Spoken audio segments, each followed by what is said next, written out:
जय हिंद दोस्तों। इस वीडियो में आपको बताना चाहता हूं कि जो अभी इटली में G7 का जो सम्मेलन हुआ है, भारत के ही नहीं बल्कि विश्व के सभी देशों के प्रधानमंत्री के बुलाया गया, उसके रिगार्डिंग वीडियो है। दोस्तों, सबसे पहले वीडियो देखने से पहले आप हमारे चैनल को जरूर सब्सक्राइब कीजिए और बेल आइकन के दबाइए, क्योंकि हमारे माध्यम के द्वारा जो वीडियो है सबसे पहले आपके पास से पहुंचेगा। दोस्तों, भारत के माननीय प्रधानमंत्री नरेंद्र मोदी जी ने 2 दिन पहले हुए जो है से इटली गए हुए हैं, उनका जोरदार स्वागत किया गया है।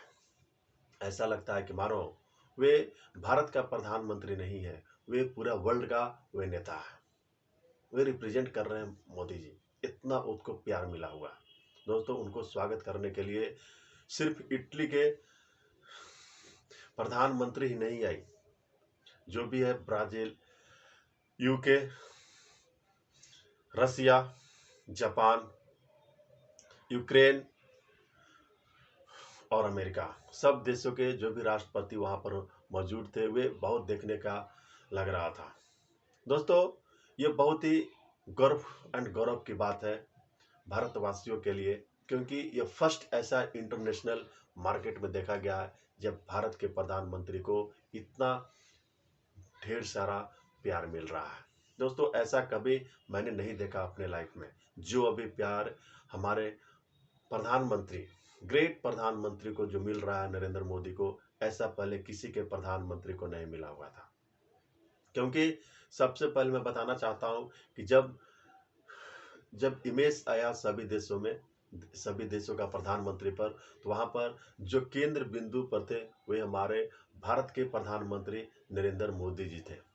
तो इसी से समझा जा सकता है कि सब देशों का वहां पर जो राष्ट्रपति थे वे साइड में थे, सेंटर भारत सा। इसका मीनिंग ये हुआ कि भारत सभी देशों का रिप्रेजेंट कर रहा है, अपनी जो भी क्षमता है भारत के माध्यम से डिफेंस, टेलीकॉम, कॉमर्स, बहुत तरह का सब में सहायता कर रहा है। दोस्तों, मैं सबसे पहले बताना चाहता हूं कि इस सम्मेलन में, जो सम्मेलन अभी हुआ G7 का, इटली में आयोजित, सबसे पहला जो निर्णय आता है यूक्रेन की सहायता के लिए। दोस्तों, जो रसिया ने बड़ी अक्रमता पूर्वक हुए जैसे यूक्रेन को लगभग बर्बाद ही कर दिया, क्योंकि दोनों देशों के बीच बहुत ही निर्णायक युद्ध चला। ऐसा निर्णायक युद्ध कि मानो कुछ देश सहायता करने लगे, नाटो देशों के माध्यम से सहायता मिलने लगी, लेकिन रसिया अकेले ही इतना शक्तिशाली है कि वे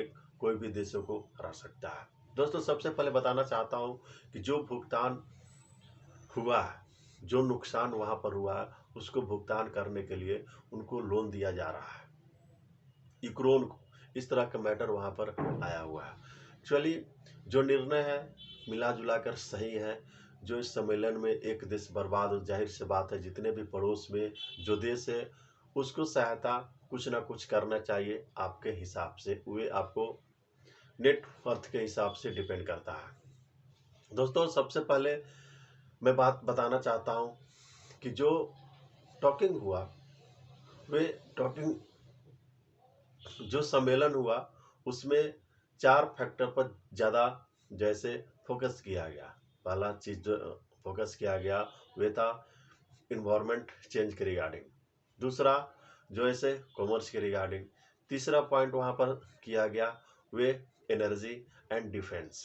दोस्तों, कोई भी देश के लिए ये 4 इम्पोर्टेंट थिंक रहता है, जिसमें से 2 बहुत ही स्ट्रांग है, जैसे कि एनर्जी एंड डिफेंस। देश की सारी जो शक्तियां रहती है डिपेंड हुए डिफेंस के हिसाब है। इसलिए इस मुद्दा पर इस तरह का विचार किया गया कि आधुनिक जैसे उपकरणों का, जो भी हथियारों का जैसे वहाँ पर रिसर्च किया जाएगा, बनाया जाएगा, या फिर जो देश में ऑलरेडी बना हुआ है उसको आयात निर्यात किया जाएगा। भारत के कुछ ऐसा प्रोडक्ट है जो इंटरनेशनल बाज़ारों में अभी सप्लाई किए जा रहे हैं, और इंटरनेशनल मार्केट में जैसे कि ब्राज़ील, यूके, अमेरिका में कुछ ऐसे उपकरण हैं जो भारत में लाए जा रहे हैं, वो डिफेंस को स्ट्रॉन्ग करने के लिए। तो दोस्तों, ये एक बहुत ही अच्छा पहलू जो ऐसे देखने को मिला हुआ है, जब एक देश दूसरे देशों से मिलते हैं तो बहुत अच्छा लगता है। दोस्तों उसके बाद मैं बताना चाहता हूँ आतंकवाद। दोस्तों ये आतंकवाद जो ऐसे एक ऐसा जड़ है, ये एक देश की समस्या नहीं है, ये इंटरनेशनल बाजारों की समस्या, खास करके जैसे बहुत सारे अभी देखने को मिला वहाँ पर यूक्रेन में, रसिया में, अमेरिका में, ब्राज़ील में बहुत, और फिलहाल हम लोग देखे हुए थे। जल्दी मैं आपको बताना चाहता हूँ पेरिस में जो आतंकवादी घटना हुआ था। दोस्तों वे शिखर सम्मेलन का वे इस तरह का निर्णय लेना, ये बहुत ही गौरव की बात है, क्योंकि सबसे पहला जो मीटिंग होना चाहिए इसको कैसे वर्ल्ड वाइज में फिनिश होना चाहिए।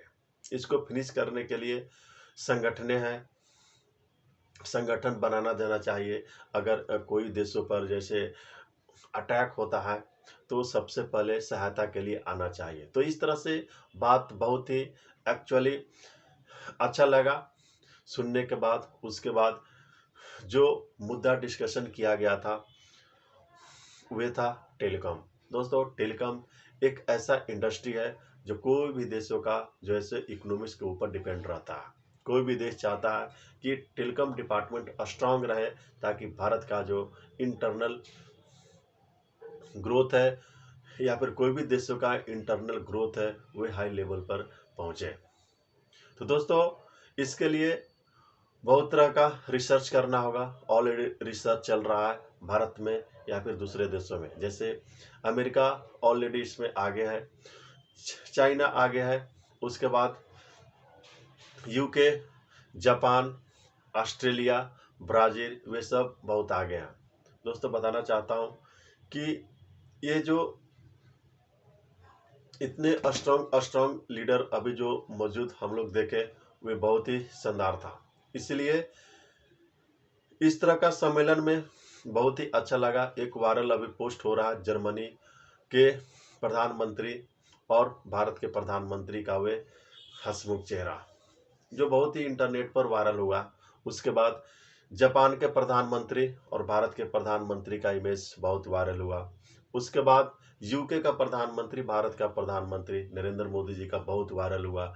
चाइना, ब्राज़ील और अमेरिका, ये सब देशों का ऐसा इमेज वहाँ पर सामने आ रहा है कि मानो वे भारत के माननीय प्रधानमंत्री सिर्फ भारत का ही नहीं है, लग रहा है कि वे पूरे वर्ल्ड का रिप्रेजेंट कर रहे हैं। इसलिए उनका इमेज वे सेंटर में है। दोस्तों ये बहुत ही गौरव की बात है कि जब हमारा प्रधानमंत्री, एक ग्राउंड लेवल का प्रधानमंत्री, भारत के रिप्रेजेंट करने के बाद वे वर्ल्ड में भारत के नाम के डंका बज रहा है। दोस्तों ये बहुत ही इम्पोर्टेंट चीज़ है और सही समय पर हुआ। ये सम्मेलन बहुत सही समय पर इसलिए किया गया है कि अभी भारत में जो इलेक्शन हुआ है एक बहुत ही डिसिप्लिन इलेक्शन, कोई भी ऐसा मतदाता नहीं था जो वोट नहीं दे पाया वो शांति से। दोस्तों इतना बड़ा देश में सिक्योरिटी रखना बहुत ही गर्व की बात है। तो इसका जो ऐसे वे ऑलरेडी चर्चा हो चुका है कि इसी तरह से होना भी चाहिए, क्योंकि वे भारत के या फिर वर्ल्ड के ये पब्लिक के ऊपर डिपेंड है। तो वे इस तरह का मुद्दा बहुत कुछ देखने को सुनने को मिला और जो वायरल इमेज था वे बहुत ही देखने को आ रहा है। दोस्तों अब इसी को लेकर कुछ सोशल मीडिया प्लेटफॉर्म पर अब जैसे वार्ता चल रहा है। दोस्तों उसके बाद मैं बताना चाहता हूं कि जो इमेज वायरल हो रहा है यूके के प्रधानमंत्री, भारत के प्रधानमंत्री, ऐसा लगता है कि वे प्रधानमंत्री ही नहीं वे दोस्त हैं। क्योंकि एक प्रधानमंत्री को दूसरे प्रधानमंत्री के ऊपर एक्चुअली कितना कॉन्फिडेंस होता है, कितना भरोसा होता है, वो किस प्रकार को कंट्री को लीड कर सकते हैं, उससे इमेज से दर्शाया जा सकता है। उसके बाद एक्चुअली बहुत अनगिनत बातों पर चर्चा हुआ देश विदेश में देखते हुए पहलुओं को। दोस्तों मैं सबसे पहले धन्यवाद देना चाहता हूं भारत के माननीय प्रधानमंत्री जो इस समय अभी है वहां पर इटली में, वे अपने कार्य को समाप्त करने के बाद भारत लौटेंगे कुछ एक्सपीरियंस के साथ और यहाँ पर सजा करेंगे। वह यहाँ पर जो ऐसे सजा करेंगे जो बहुत ही कॉन्फिडेंस है। दोस्तों, इसी तरह के वीडियो के लिए आप हमारे चैनल को जरूर से जरूर सब्सक्राइब कीजिए। धन्यवाद।